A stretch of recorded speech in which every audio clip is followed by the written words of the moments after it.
En juillet dernier, l'Observatoire régional de l'artisanat a établi l'habituelle note de conjoncture pour le premier trimestre 2023. Patrice Livenet est vice-président de la Chambre des métiers et de l'artisanat pour la Mayenne. Il va décrypter pour nous ce document. Patrice Livenet, bonjour. Bonjour. Vous êtes par ailleurs coiffeur à Marigny-Peton. Cette note, en fait, que vous allez nous présenter, c'est en quelque sorte une photographie de la santé de l'artisanat dans notre région. C'est tout à fait ça, oui. Il y a, je crois, 92 400 entreprises référencées dans l'artisanat sur notre région. C'est tout à fait ça, oui. Alors, c'est un chiffre en progression, principalement en progression au niveau des micro-entreprises qui deviennent désormais la majorité des inscriptions des entreprises artisanales. Et en Mayenne, donc 6824 entreprises. En Mayenne, oui, il y a 6824 entreprises. En progression également par rapport aux autres années. Et pareil avec cette progression qui est marquée sur les micro-entreprises, en fait. Tout à fait. Est-ce qu'on peut dire que globalement, ces entreprises se portent plutôt bien, d'après justement cette note de conjoncture? Alors, globalement, l'artisanat se porte plutôt bien. Ou je serais tenté de dire que l'artisanat a rarement l'habitude de se plaindre. Donc même si malgré tout il y a quand même quelques inquiétudes dues aux dernières années qu'on a vécues, donc avec les différentes crises. Mais pour rester positif, même si le moral a tendance à baisser un petit peu, les entrepreneurs s'accrochent et résistent pour surmonter toutes ces crises. Et globalement, quels sont les critères finalement de bonne santé en fait? Il y a quoi? Les carnets de commandes, le nombre de salariés, la trésorerie avec les investissements, c'est un peu les critères essentiels? Oui, tout à fait. Oui, les carnets de commandes restent malgré tout pleins, même si on diminue la projection, notamment dans le bâtiment. On travaille à des termes beaucoup plus courts que ce qu'on a pu connaître il y a quelque temps. Côté investissement, on sent que les entreprises ont l'intention quand même d'investir, même si c'est moins que les autres années, hein, mais ça reste encore dans l'actualité. Niveau investissement, donc par exemple en Mayenne, donc il y a eu 18% des entreprises qui ont investi ce dernier trimestre, qui est, je serais tenté de dire, que moins 3 points par rapport au deuxième semestre 2022. Et il y a 23% des entreprises mayennaises qui ont prévu d'investir, et là on est à plus 9 points par rapport au deuxième semestre 2022. Ce qui tombe bien, se dire que il y a eu une prudence de la part des artisans. Donc une certaine confiance malgré tout dans l'avenir, parce qu'en fait oui, cette note de conjoncture, c'est à la fois une photo à l'instant T et puis un peu des perspectives. Pour le semestre à venir, c'est ça? Oui, tout à fait. Les grandes causes d'inquiétude, en fait, ou ce qui peut ralentir, on va dire, cette confiance qu'ont les entrepreneurs. Est-ce que, par exemple, elle se trouve liée? Alors, vous avez parlé du coût de l'énergie, du coût des matières premières.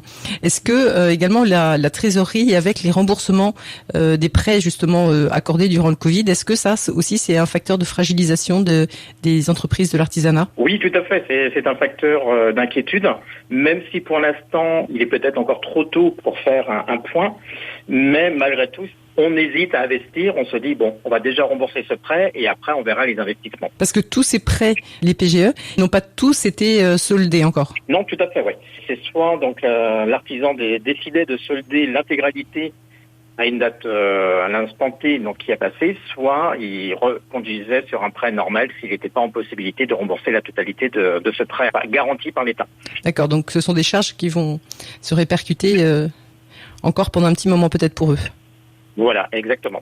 Vous parliez, Patrice Livenet, du fléchissement dans le bâtiment. Je crois que dans le secteur de la réparation aussi, il y a un fléchissement. C'est assez étonnant. Oui, tout à fait. Et alors, en Mayenne et en Pays de la Loire, c'est un secteur qui, bizarrement, est en net recul. Hein. Il y a quand même moins 18% de revenus sur ces entreprises, ce qui est assez surprenant lorsqu'on entend un peu partout et lorsqu'on prône la réparation plutôt que le changement oui. des électroménagers et appareils.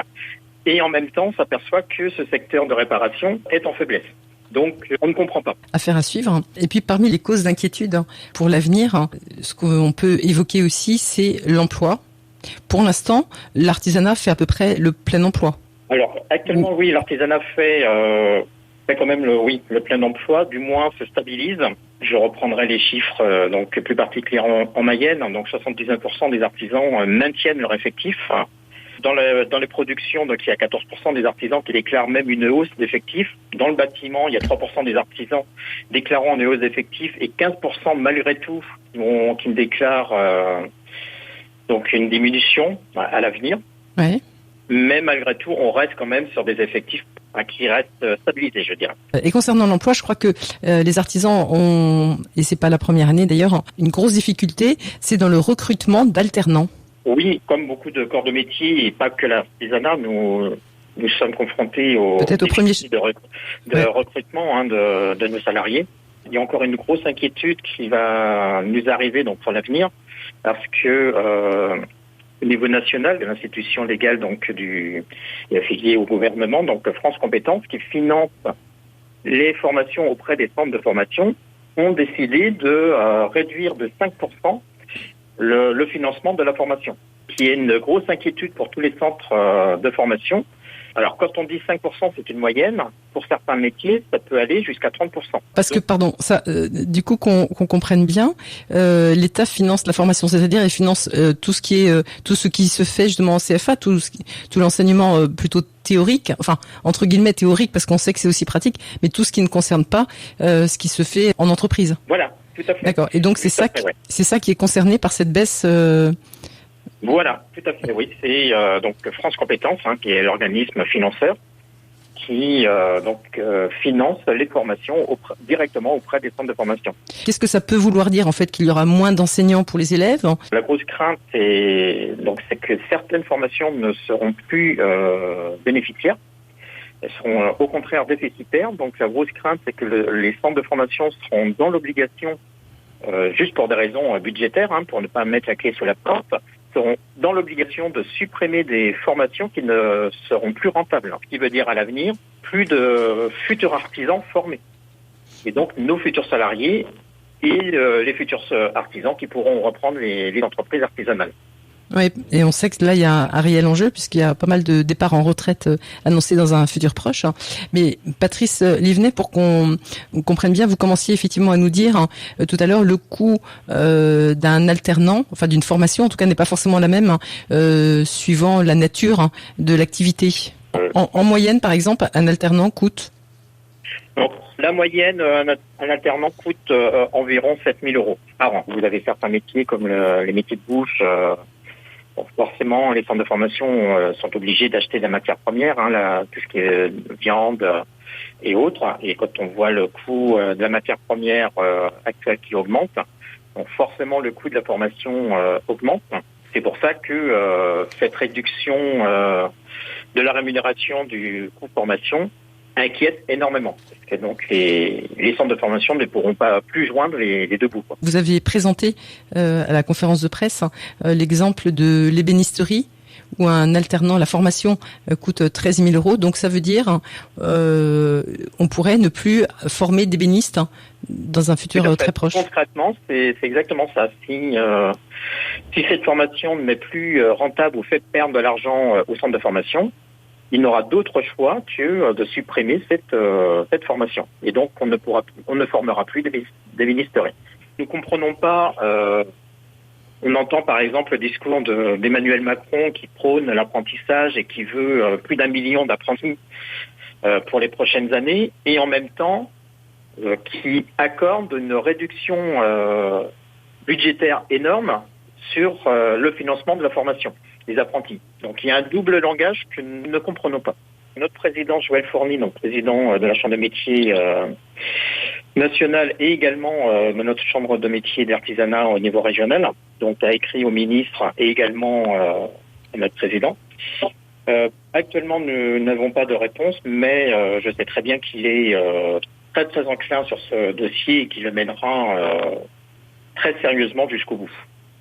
Donc, la Chambre de métiers sera toujours présente de toute façon pour protéger et défendre l'artisanat en général et la formation et également nos futurs artisans. Patrice Livenet, merci de nous avoir fait part de cette interrogation. Alors, juste une dernière petite chose. On n'a pas cité le secteur de la restauration parce que là, je crois que tout le monde le sait très bien que effectivement, c'est un secteur d'activité qui a du mal à recruter, alternance ou pas alternance d'ailleurs, mais c'est un métier dont les conditions de travail peuvent faire peur un petit peu. Donc, je suppose que, enfin, si vous en êtes d'accord, c'est pas la peine de développer davantage parce que c'est un sujet un peu vu et revu déjà. J'en suis tout à fait d'accord. Patrice Livenet, du coup, merci beaucoup de cette présentation de l'artisanat, un petit peu sur la région et puis un peu plus sur la Mayenne. Même si les années sont pas toujours simples, comme je vous le disais, par habitude, les artisans ont la niaque.